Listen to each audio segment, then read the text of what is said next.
Today we're doing a quick production breakdown as far as the gear that I used on a recent short film that I directed. But first, if you're new to the channel, my name is Anson, and on this channel we talk about filmmaking, specifically filmmaking gear, tutorials, and a look at the projects that I'm working on. And so if that's something you're into, consider subscribing. So over the past week, I have been filming a short film for the company I work for as my day job. And so I want to go through the gear that I used for this short film, maybe why I used it, and maybe even how I used it on set. And I really don't want this to be a super long video. And so we're going to go ahead and dive into the gear, starting first by talking about my camera package. Now, as you may have seen by the title, the camera that I used for this short film was the Sigma FP, and the lens that I chose for this film was the 50mm t1.5 Sigma Cine lens. Now, I did use the 35mm for a single establishing shot, but beyond that shot, all the other stuff was shot using the 50mm. Now, most of the stuff I filmed was handheld. I did use my Manfrotto tripod when I did an interview shot for more stability, but everything else was handheld. And the rig that I used, I'm not really going to go over because I do already have a video breaking down my Sigma FP rig. And so if you're curious about my Sigma FP rig, which I did use for this production, definitely check out that video and I'll leave that in the description below. Now, the only really big change that I made beyond that rig video is the matte box that I'm using. I am using a lightweight matte box from Small Rig. And so with that, the filtration has changed as well. I am using Firecrest IRNDs for this production, as well as a black super mist from Firecrest, more specifically the quarter strength. Now, these are the super slim filters. I've done a review on these and I'll link those in the description as well. But that's really the only thing that has changed from that rig video to what I used for this specific production. Now, with that said, I did record everything to the Blackmagic Video Assist in B-Raw, and I did use a 12:1 compression for everything. It really is going to be all for online delivery, and so 12:1 was perfectly fine as far as how much compression there was. And so I recorded everything to the Blackmagic Video Assist, and this allowed me to record the entire project, the entire filming week, on a single 128GB SD card. And if you're curious about the SD card that I used, it is an Angelbird SD card, more specifically a V90 SD card. So that's my camera package and what I'm using for the camera itself. Now, a film is not just a camera and lens. There are other things that go into it. So let's talk about the lighting that I used for this film. Now, I didn't want to take a ton of lighting with me. I really wanted to rely on natural lighting. I knew I was filming in these offices that had big windows, and so I knew I could use a lot of natural lighting. But that being said, there were a couple interview shots, and I wanted to have good dynamic range for those shots to give that more cinematic look, so to speak. And so I didn't want to overexpose the window and expose for my subject. I wanted everything to be in a good exposure as far as what's outside the window and my subject. And so I did bring along with me a single light with an umbrella diffusion. The light that I used was the Waylight Ninja 200. I have done a review of that light on my channel, and of course, I will leave that in the description below if you are curious about what I think about this light.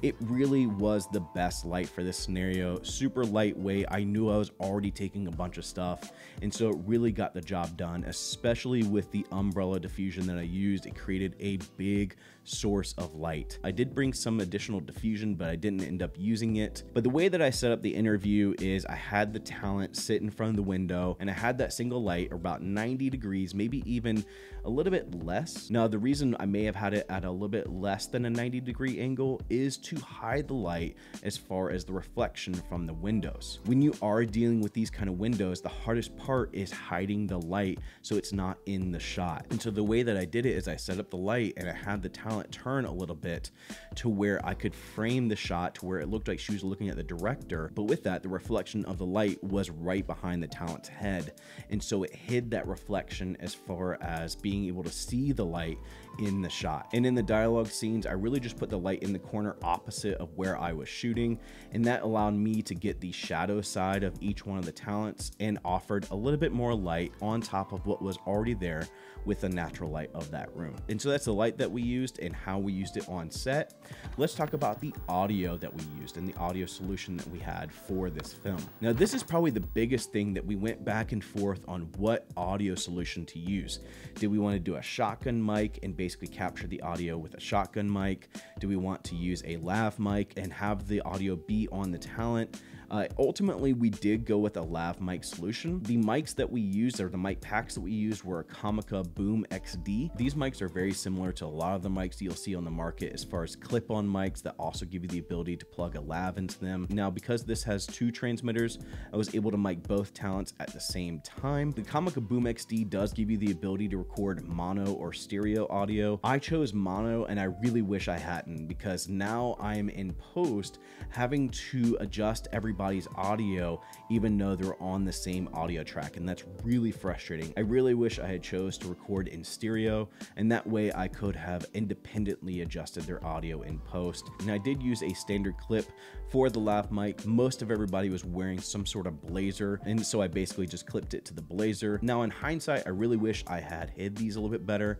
You can very clearly see them in a lot of the shots, and that's on me. I should have found a more discreet place to put those mics. Now in one of the character shots, they were wearing a t-shirt, and I didn't want to clip it to the t-shirt, and so we actually did tape the mic to that talent's chest. And so that's a look at the gear that we used for this film. I don't know if this film's going to make it onto the channel because it is more involving my coworkers, and so it might be something that's more just internal for my work. But this really was just so much fun to create. It really was a learning experience for me being a director, making everything look good, but also directing talent. And these are people that don't really act, and so being able to pull emotions, being able to pull a vibe from these individuals was such a good learning experience. And hopefully this video and a breakdown of the gear that I used and why I used it, maybe how I used it, is a good educational resource for you as you go to film your next short film or feature film for that matter.